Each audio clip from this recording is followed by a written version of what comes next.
안녕하세요. 상권보감 최 팀장입니다. 상권 입지 분석 기초 강의고요. 초보자분들을 위한, 처음 자영업 하시는 분들을 위한 강의라고 보시면 되고요. 다른 어떤 상권 분석 강의를 들으셨던 분들은 알고 있었던 내용들이 많을 거예요. 그런데 뭐 저만의 생각, 인사이트도 있으니까요. 약간 복습한다라고 보셔도 되게 좋을 것 같습니다. 그러면 시작을 해보도록 하겠습니다. 우선 제 소개부터 먼저 간단하게 하도록 하겠습니다. 상권보관 채팅장이라고 지금 활동을 하고 있고요. 창업시장에 뛰어든 지는 6년 정도 됐어요. 그 중에 2년 정도를 제가 이제 점포 개발 관련된 일을 했고요. 나머지 4년 동안은 3번 정도의 사업자 신고 폐업을 겪었습니다. 네, 정확히 말하면 실패죠. 첫 번째 사업 같은 경우에는 빚을 좀 지게 됐고요. 두 번째 사업에서는 공황장애랑 우울증 같은 게 왔었어요. 그리고 세 번째 사업에는 제가 그런 걸 이제 극복을 해나가면서 사업을 진행을 해왔었고요. 지금 상권보감은 이제 네 번째입니다. 네 번째 사업이고요.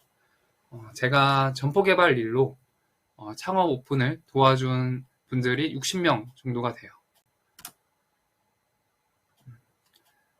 앞에서는 저의 커리어적인 거를 말씀을 드렸고, 좀 인간 최창목은 어떤 사람인가 라고 이제 말씀을 드리면, 제가 온라인상에서 지금 뱀부채라고 활동을 하고 있습니다.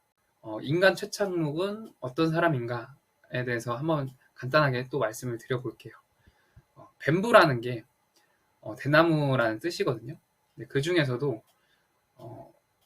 모소대나무라고 있어요. 모소대나무 이야기를 듣고 제가 힘이 돼서 뱀부채라는 닉네임을 사용을 하고 있는데, 모든 대나무는 이제 죽순 상태로 뿌리를 내리는 기간을 갖습니다. 근데 그 중에서도 모소대나무는 무려 4년 동안 뿌리를 내린다고 해요. 그리고 5년째 되는 해에 하루에 20에서 30cm씩 자라는 이제 대나무예요. 제가 힘든 시기 때 아까 우울증이랑 공황장애 말씀드렸잖아요. 감명을 받고 나 역시도 지금 뿌리를 내리고 있는 중이야. 겉으로 보이진 않지만 나는 지금 성장을 하고 있고 변화를 계속하고 있다 라는 생각을 가졌고 요즘은 제가 성장을 하고 있다라는 느낌을 되게 많이 받습니다. 100, 900, 200이라는 키워드입니다. 저는 이제 창업 관련된 책만 100권 이상을 읽었고요. 제가 운동을 시작한 지가 2년 6개월이 넘었어요. 그래서 900일 정도 되었고, 이 200은 아침 모닝 루틴, 아침에 긍정학원을 일어나자마자 웃으면서 일어나고 긍정학원을 하고 일기를 쓰고 명상을 하고 책을 읽고 이런 이제 루틴을 만들어서 하고 있는데 그게 이제 200일 정도 되었습니다. 그래서 사업을 하시는 분들이라면은 책을 읽고 운동을 하고 이런 모닝 루틴을 갖는 거에 대해서 한번 추천을 드리고 싶어서 말씀을 드렸고, 특히 이 모닝 루틴을 하고 나서 삶이 좀 많이 극적으로 바뀌고 행복해졌어요. 우리 모두 행복해지려고 사는 거잖아요. 근데 매일 이런 행복감을 주는 행동을 행복을 충족시켜주는 이 행동이 삶의 질 자체를 되게 높여주는 느낌을 많이 들게 해주더라고요. 돈 vs 사람이라고 되어 있는데요. 저는 항상 사람이라고 생각을 하고 살았거든요. 근데 이 생각을 언제부턴가 의심을 하게 되더라고요. 의심을 하고 제대로 들여다보니까 저는 완전히 사람이 아니라 항상 돈과 사람을 저울질을 하고 있었더라고요.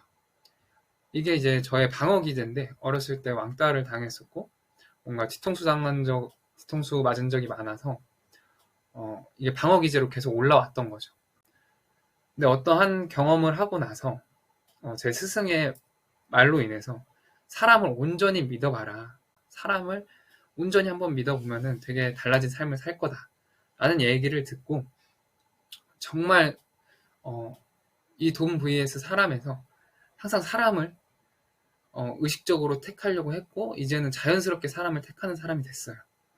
그러다 보니까 일이 되게 잘 풀리는 경험을 하게 됩니다. 장사로 예를 들면은 내가 얼마나 좀 더 남길까를 생각하지 말고 이 사람이 어떻게 하면 또 오게 만들지? 다른 사람을 데리고 오게 만들지? 라는 생각으로 접근하면은 장사가 잘 될 거라고 생각을 해요. 그리고 오늘 이제 배울 내용인데요. 첫 번째 이제 사업 기획, 두 번째 상권 분석이랑 세 번째 상권 분석 핵심 9가지, 네 번째 현장 나가기. 첫 번째 사업 기획입니다. 이 부분을 넣을까 말까 되게 고민을 많이 했었는데요. 상권 분석보다 사실 중요한 게 사업 기획이에요. 사업 기획이 잘 되어 있으면 상권 분석도 되게 쉽게 할 수가 있거든요. 이 사업 기획이 이 강의만 해도 1시간 넘게 되게 방대한 내용이거든요. 근데 여기서는 좀 짧게 간단하게 한번 설명을 드리고 넘어가도록 하겠습니다. 그래서 첫 번째는 나의 상황과 능력을 객관적으로 판단하기, 메타인지에 관한 이제 말씀을 드리는 거고요. 나의 비즈니스 능력은 사업자분들은 보통 크게 두 가지로 나뉘더라고요. 가대평가, 스스로 가대평가하는 사람이랑 스스로 과소평가하는 사람. 스스로 과대평가하시는 분들은 행동이 굉장히 빠르고 자신감이 넘치죠. 그런데 과소평가하는 사람들은 약간 의기소침해져 있고 완벽주의자 성향이 있어요. 그래서 능력적으로는 되게 뛰어난 분들이 많은데 행동을 하지 않아서 문제가 되죠. 그래서 둘 사이의 균형이라고 제가 적어놨잖아요. 그래서 자신감 넘친 상태로 뭔가 행동을 해야 될 때랑 내가 약간 뒤로 빠져서 능력을 길러야 될 때를 적절히 내가 알고 그렇게 하는 게 하는 것. 이게 저는 비즈니스 능력 중에 되게 중요한 요소 중에 하나라고 생각을 해요. 두 번째로 경험이 있는가. 내가 사실 경험이 있어야 내가 무엇을 모르는지도 알거든요. 대부분 사업을 벌려놓고 나서 내가 무엇을 모르는 게 너무 많아서 사업이 좀 제대로 진척이 안 될 때가 많아요. 그래서 저는 관련 업종, 관련 비즈니스에 가서 일을 해보는 걸 꼭 추천을 드리고요. 거기서 내가 정확히 무엇을 알고 무엇을 잘하고 무엇을 모르고 무엇을 못하는지 이런 거를 확인을 해보셨으면 좋겠습니다. 똑똑한 멍청이 전략에 대해서 말씀드릴게요. 나는 돈도 있고 경험도 있고 능력도 있다 라고 하시는 분들은 이 똑똑한 멍청이 전략을 한번 사용해보는 걸 추천드립니다. 가장 빠른 지름길이고요. 이 똑똑한 멍청이 전략은 멘토를 두고 상황 설정을 하고 그냥 있는 그대로 이 똑똑한 멍청이라는 말이 그냥 멘토가 시키는 게 이해가 안 되고 납득이 되지 않아도 그냥 하는 거를 말하거든요. 그럼 성과가 나옵니다. 이걸 반대로 하시는 분들이 있어요. 멍청한 똑똑이 분들이 있는데 제가 예전에 그랬거든요. 고집이 엄청 셉니다. 심지어 내가 스승이라고 하고 돈을 지불을 하고 컨설팅을 받으러 갔는데 그 조언대로 하지 않고 내 고집대로 다시 하는 거예요. 이런 사람을 멍청한 똑똑이라고 합니다. 그런데 똑똑한 멍청이는 그냥 들은 거를 필터 없이 편견 없이 판단하지 않고 그냥 합니다. 이런 사람들이 진짜 성과가 빨라요. 그래서 이거 반대로 하지 않기를 바라는 마음에서 또 넣었고요. 본격적으로 이제 기획을 위한 7가지 질문이라고 되어 있는데 기획이 막 거창하고 화려하고 막 어려운 게 아니라 외식업 같은 이제 스몰 비즈니스 같은 경우에는 요런 요 7가지만 제대로 해도 좋은 비즈니스가 나온다. 좋은 기획이 탄생한다. 라고 말씀을 드리고 싶어요. 여기에 뭐 한 가지만 적는 게 아니라요. 여러 가지를 적어보고 진행을 해야 되는데 그 과정에서 논리적 사고가 필요합니다. 그렇게 생각하는 근거와 이유는 무엇인가요? 내가 이 7가지에 대한 질문을 다 적어보고 내가 그렇게 적은 이유는 뭐지? 그 이유가 타당한가? 를 계속 점검을 해보는 거예요. 그래서 예를 들어 이제 점포를 알아볼 때 A 점포가 되게 마음에 드는 점포가 나왔어요. 그러면은 다른 이제 후보 B 점포보다 A 점포가 좋은 이유는 무엇이지? 다 적어보는 거죠. 그리고 이 A 점포는 왜 고깃집하기에 좋지? 그 좋다라는 근거는 뭐지? 그 근거는 타당한가? 이런 것들을 생각을 해보셔야 돼요.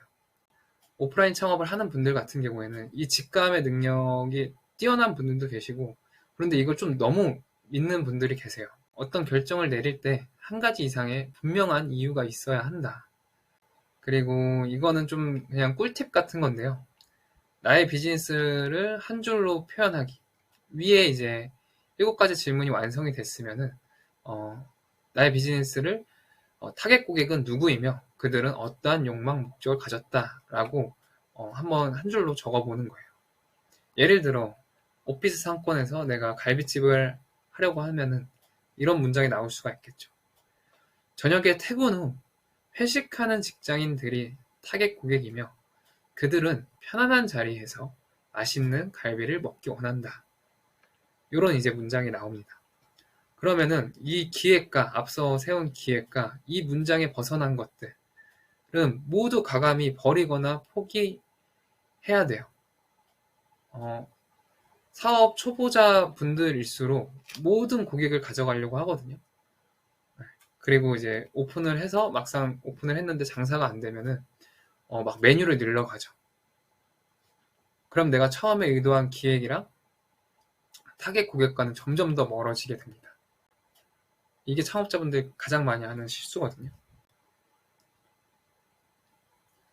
그래서 이 문장을 한번 세우고 이 문장에 벗어난 것들, 기획에 벗어난 것들은 그냥 버려라.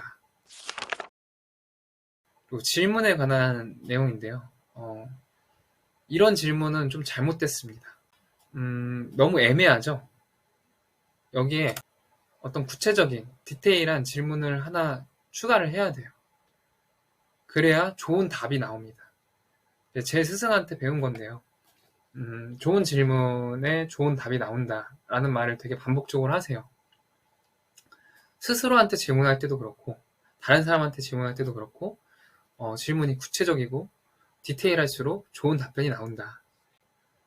그래서 5W2H 중 창업 실패를 막기 위해 가장 중요한 것은 이라고 했을 때 이게 정답은 아니에요. 정답은 아닌데 제 생각에는 where이라고 생각을 합니다. 그리고 그 근거와 이유는 한 번 정하면 쉽게 바꿀 수 없기 때문에. 두 번째, 비용 리스크가 크고 창업 금액의 절반 또는 절반 이상의 금액이 투자되므로 라고 적었습니다. 타당한가요? 저는 타당하다라고 생각이 들고 이게 정답은 아니라는 거. 뭐 Y가 될 수도 있고 머치가 될 수 있고 하우머치가 될 수가 있고 후가 될 수도 있어요. 하지만 중요한 거는 이런 근거와 이유를 달아야 된다는 거, 질문이 구체적이어야 된다는 거를 다시 한번 말씀드려 봅니다.